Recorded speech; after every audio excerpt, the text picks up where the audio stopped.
Simba! Hey guys, welcome back to another video on my channel. Today is another episode of Soccer Rants. I'm so sorry I have not been able to post this Wednesday or this Sunday. I've had a lot of struggles with school. Finals are coming up and I have to focus on that. But I am able to make a video today. I think I'll be able to make it Sunday as well. We'll just have to see. But today we're going to be talking about two topics shown on screen. And let's get started with the video. Well guys, also a quick reminder, I'm going to try to be making Soccer Rants a weekly series, posted every Wednesday at 5 p.m. around there. I will try. School's coming up, like finals is coming up, but during the summer I think I'll be able to post a lot more, maybe even another day, like 3 days a week, but just keep an eye out for that. Okay guys, so the first topic I want to talk about is Real Madrid versus Barcelona, El Clásico. Well, obviously Real Madrid has already won the league, but I'm more talking about next season, how I think these guys are going to do next season, how I think they're going to line up next season. And both of these teams are going to be stronger coming into next season. They have to get rid of some players though. First talk about Barcelona. They want to sign Robert Lewandowski, which he's an amazing striker, aging, but he's still good. One of the best strikers, one of the best number 9s in the world currently. But the thing is, they have way too many attacking options. They already have Adama Traore, Ousmane Dembele, Aubameyang, Depay, Braithwaite, Demir, Ansu Fati. That's at least 7 that I've named there. And then adding Lewandowski would just make it 8. So they have to let some of these players go, especially since they aren't maybe on the biggest wages, but still they're in financial bankruptcy, I think, or whatever. Fernan Torres, that's another one.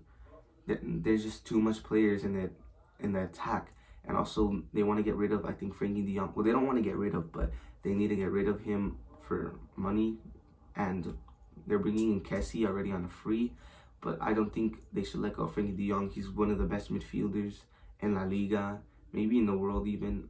He's still very young, he has room to grow, but they might have to let him go just to keep him afloat. And honestly, I think Ter Stegen has to go. I don't like Ter Stegen personally. I don't like the way he dives, and he does concede quite a lot. I think it's time for maybe a new goalkeeper. And now secondly, let's talk about Real Madrid. Real Madrid is already super strong. They're in the final of the Champions League. They won the La Liga by quite a while, by like 15 points at least. And I think they're going to make even more changes to make them stronger. They are heavily linked to one of the best youngsters in the world, if not the best, Kylian Mbappe. I think he will move there in the summer. He's going for a free. He might extend his contract with PSG. I don't know, but I do think he's gonna go to Real Madrid. He said he'll make a decision over the summer or something. But also, I think they do need to strengthen their defense a bit, because their right back spot, I mean, they have Lucas Vazquez, he's okay. Let's be honest, he's pretty good. But the thing is, he's not the best defensively, and that's what you need a right back for, to be able to defend. You can see a bunch of other right backs that are better suited for this. Also, I think maybe a new center back. They're also linked with Antonio Rudiger. He will definitely strengthen their squad. That's also a huge loss for Chelsea, but a huge gain. You can line up Alaba, Militao, or Rudiger. Those are 3 solid center backs, and a new left back, or at least a backup for Mendy, just in case he gets injured. But honestly, both these teams are going to be going in strong. Next season's going to be so close, because at the end of the season, once Xavi came in, Barcelona started improving. We had some embarrassing losses, but they still improved a lot. I think the title race will be close. I don't think Atletico Madrid is going to touch either of these teams. It's going to be down to the wire between these two teams, depending on how smart they are in the transfer window. Both Ancelotti and Xavi are capable managers, as they have both proved, but we'll just have to see as next season rolls in. Okay, the second topic I want to talk about is AC Milan versus Inter Milan. Who's going to win the Serie A? There's one game left, and it still hasn't been decided, just like in the Premier League, but it's really close. I think AC Milan goes against Sassuolo, and Inter Milan go against Sampdoria. And I do think that AC Milan are going to win the league, because both those teams, Sampdoria and Sassuolo, are mid-table teams. Neither of them should be beating either of them. Inter Milan have some embarrassing losses. They picked up form, but it's too late, because AC Milan is going to win the last game of the season, and they're finally going to win another title. And after how long? That's going to boost up their confidence going into next season. But into next season, I think AC Milan is going to be weaker. They're losing Frank Kessie. They have a bit aging players. They also have some youth.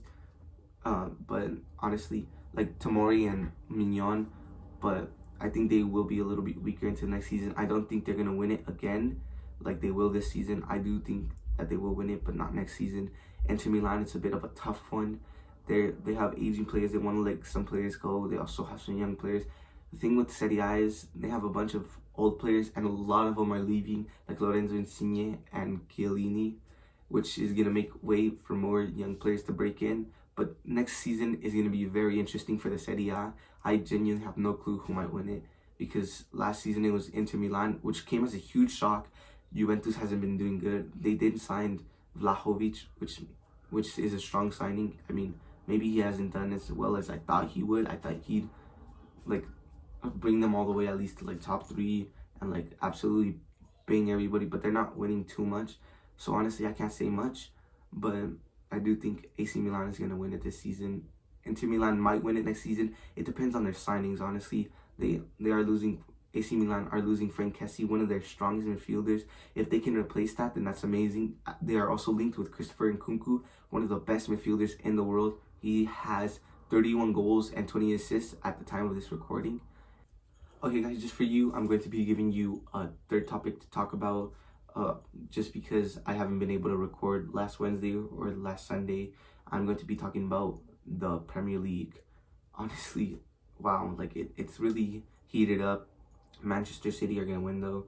I do think that Manchester City are going to win. There's, I think, one game left. Both of these teams have to win.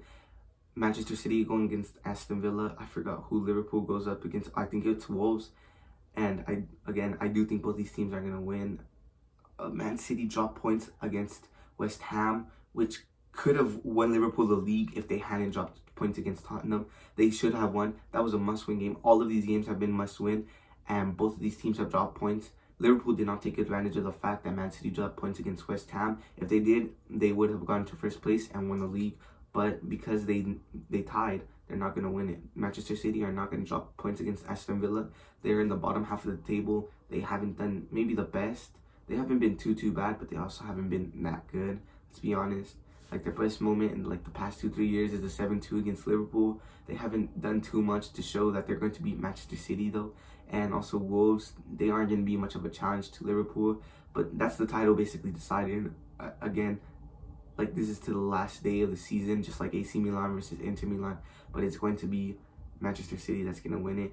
And next season, they're going to be even stronger because they have Erling Haaland. This was Liverpool's season to win it before Manchester City starts dominating even more. But they screwed it with a draw.